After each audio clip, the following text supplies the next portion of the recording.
In April 1986, something happened inside the Soviet Union that would become one of the most terrifying disasters in human history. In the middle of the night, deep inside the Chernobyl nuclear power plant, Reactor 4 exploded with unimaginable force. But the people nearby had no idea what had truly happened. At first, many workers believed it was simply an industrial fire. Alarms echoed through the power plant, while smoke climbed into the cold night sky. Engineers argued inside control rooms, refusing to believe an RBMK nuclear reactor could actually explode. Some thought the radiation meters were malfunctioning because the readings were too extreme to seem possible. Outside the reactor building, firefighters arrived only minutes after the explosion. None of them understood the danger surrounding them. Pieces of radioactive graphite were scattered across rooftops and roads, while invisible radiation flooded the air around the plant. Some witnesses later described seeing a strange blue glow above the destroyed reactor. Others remembered the metallic taste in the air and the heat coming from the exposed core. But nobody truly understood that one of the worst nuclear disasters in history had already begun. Just a few kilometers away stood the Soviet city of Pripyat. Nearly 50,000 people lived there, including workers, teachers, children, and families connected to the power plant. That night, most of them were sleeping peacefully while radioactive particles slowly spread across the city.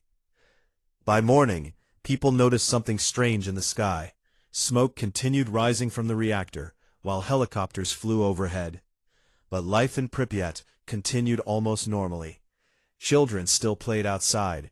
Couples walked through the streets. People stood on bridges, watching the glowing reactor fire from the distance, without realizing they were breathing radioactive air. Inside the power plant, the situation became pure chaos. Workers desperately searched for missing colleagues, while others attempted to pump water into the destroyed reactor. Many entered heavily contaminated areas without proper protection. Some workers immediately began suffering from radiation sickness. They felt dizzy, weak, nauseous, and exhausted within hours.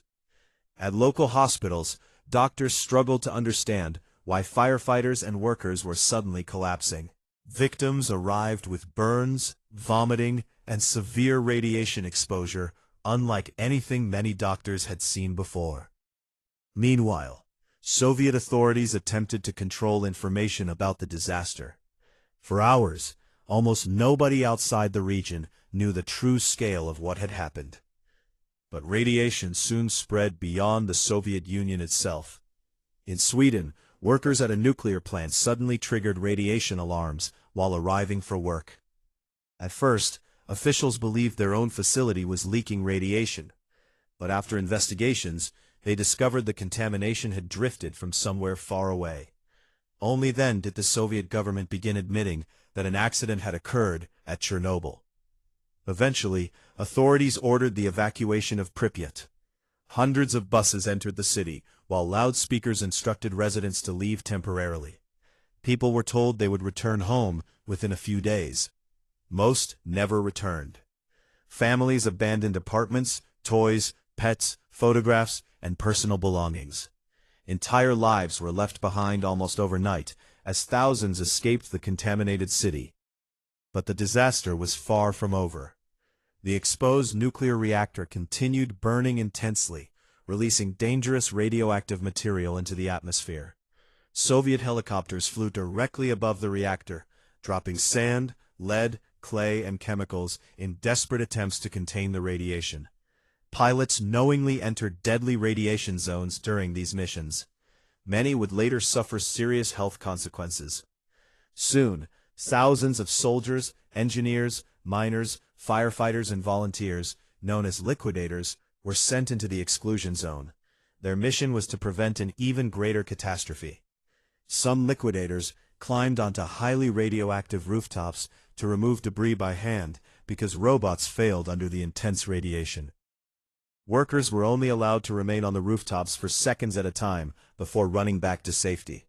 Others entered flooded underground tunnels beneath the reactor to prevent another massive explosion. These missions became some of the most dangerous moments of the entire disaster. Miners were later brought in to dig tunnels beneath the reactor itself. Many worked in unbearable heat and radiation while racing against time to stop the situation from becoming even worse. As weeks passed, entire forests near Chernobyl turned reddish-brown from radiation exposure. Villages were abandoned forever. Large exclusion zones were created where almost nobody could safely live. Over time, Pripyat transformed into one of the most haunting ghost cities on Earth. Schools remained frozen in time. Toys sat abandoned in classrooms. Ferris wheels rusted silently inside empty amusement parks. Nature slowly consumed the city, while radiation remained hidden in the environment. Years later, scientists, explorers, and documentary crews returned to the exclusion zone. Inside apartments and hospitals, many objects still remained exactly where people left them in 1986.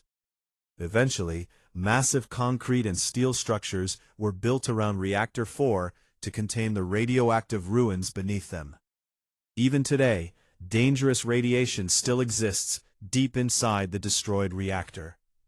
Chernobyl became more than just a nuclear accident. It became a symbol of human error, secrecy, fear, and the terrifying power hidden inside